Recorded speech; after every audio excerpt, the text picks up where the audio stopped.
مش انتماء ولا زملكاوي ولا ابن زملكاوي، كل واحد بيبص لمصلحته والفلوس بتتكلم. يا راجل يا دي فرقه، ده انا اول ما شفتهم قلب اتقبض.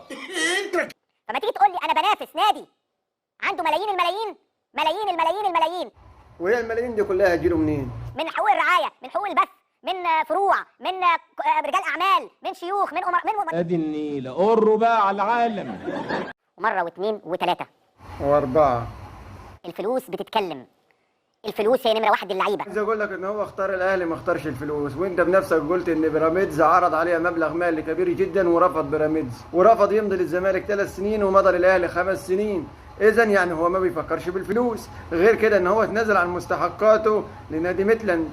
غير كده هياخد في الاهلي اقل ما كان هياخد في بيراميدز بكتير جدا. يبقى هو ما اختارش الفلوس، هو اختار التاريخ. يطلع النهارده امام عاشور ويقلد كهربا في البرومو ويعمل كده. تقولها تاني. يطلع النهارده امام عاشور في البرومو ويعمل كده. لا لا لا لا يا اخوانا، يا امن المطار، يا اسعاف، معايا واحد وقع من الطياره. وكانه ما فيش دم ولا احترام ولا كلمه على جمهور الزمالك. ما تيجي نشوف رد الزملكاويه لما شافوا امام عاشور في الاهلي. عليك يا راجل، ده انت غتت غتاته، ده انت جبلي قبلنا يا جدع. طيب الاهم بقى ان امام عاشور يرجع بعد 6 شهور. يعني انا بايع لاعب ب 3 مليون دولار وعمال اتحايل عليه. ما انا مش مصدق اللي جابونا ليه بالقيم والمبادئ والقيم والمبادئ والمبادئ والقيم، وانتوا اصلا انت نفسك اهو بتقول ان انتوا كنتوا بتتحايلوا على اللاعب علشان يجدد وهو رفض. يعني هو رفض وانتوا بتتحايلوا عليه، ومرتضى منصور اتحايل عليه على هوا.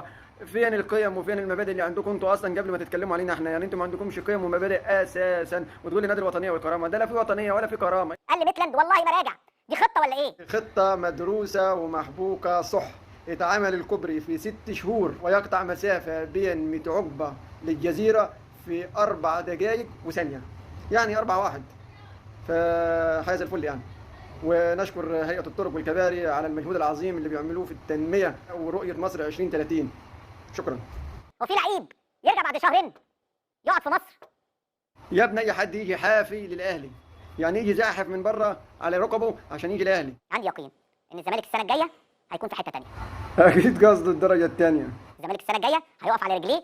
اكيد علشان هيعملها وهو واقف. الزمالك هيروح في حته افضل، اللي هي الكونفدرالية طبعا. ويكفي اللي عمل والحركه اللي عملها امام عاشور في البرومو، وكانه ولا ليه اي لا يعتبر جمهور الزمالك قيمه عنده. معاك حق في دي، وفعلا غلطان. وعلى رأي شيكابالا جمهوره هو اللي باقي، لأن الحي أبقى من الميت.